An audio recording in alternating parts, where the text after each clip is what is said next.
O projeto de lei do deputado Pedro Pereira se propõe a incluir alguns dispositivos na lei de 2004, que é uma lei que estabelece que os fornecedores de bens ou serviços deverão estipular, no ato da contratação, o cumprimento das suas obrigações nos turnos da manhã, tarde ou noite, conforme os seguintes horários. E o projeto de lei estabelece, portanto, requisitos adicionais para que sejam mais descritivas esses requisitos de turno da manhã, de características dos produtos.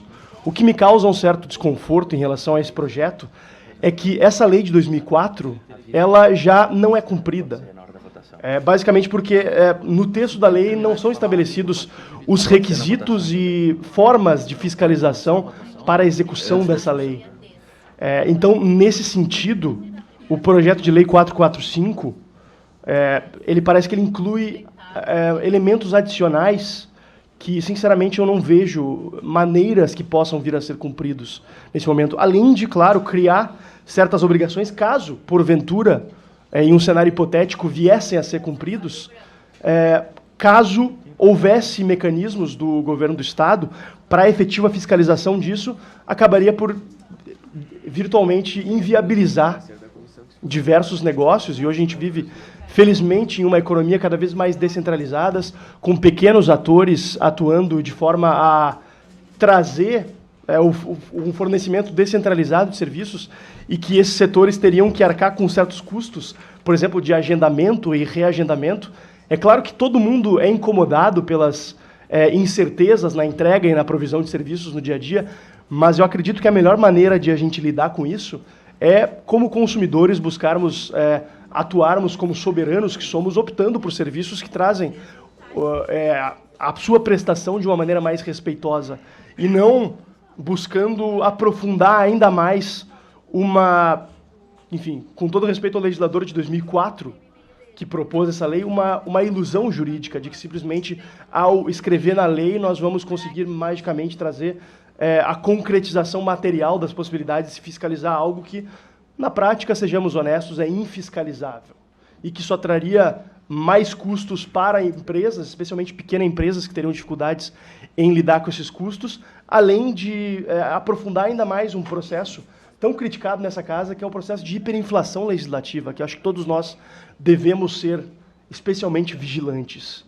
Então, por conta disso, o meu viés nesse momento, e com todo respeito ao deputado Pedro Pereira, é de votar, e claro, também ao deputado Adolfo Brito, relator desse projeto nessa respeitosa comissão, é de votar de forma contrária a esse parecer. Reforço que a gente não pode simplesmente se focar na análise das intenções, mas sim das consequências. Eu discordo veementemente do deputado Rodrigo Lorenzoni de que isso não impõe custos. Impõe custos sim, porque o empreendedor que fornece o serviço vai ter que lidar com um sistema de agendamento e reagendamento de serviços que, certamente, um grande operador, sei lá, um Magazine Luiza, uma NET, uma CE, tem condições de lidar. Acho que até a gente poderia abrir uma outra linha de discussão a respeito de se isso não seria mais válido para fornecedores monopolistas, como é o caso de serviços públicos, e aí a gente entra numa temática de uma comissão de serviços públicos, mas no meu entender, criar esse tipo de obrigação para um empreendedor privado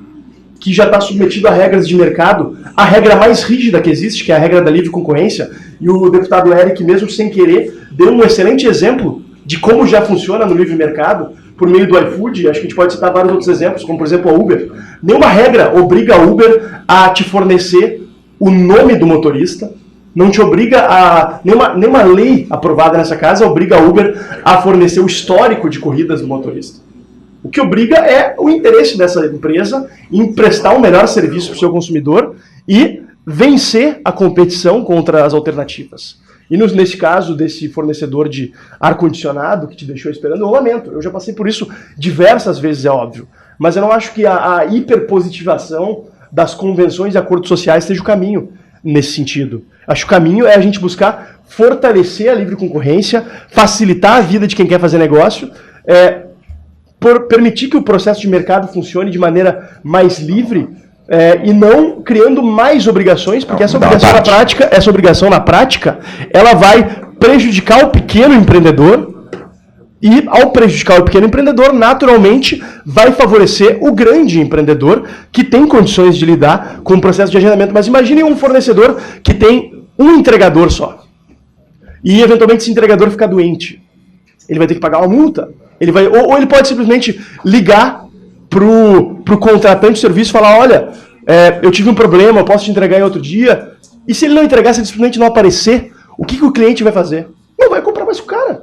Porque ninguém gosta de ser feito de otário. E a gente é feito de otário, infelizmente, diariamente nesse país. Seja pelas instituições públicas, seja pelas privadas. Isso se dá em boa parte porque a gente fica focando as nossas análises nas intenções e não nas consequências.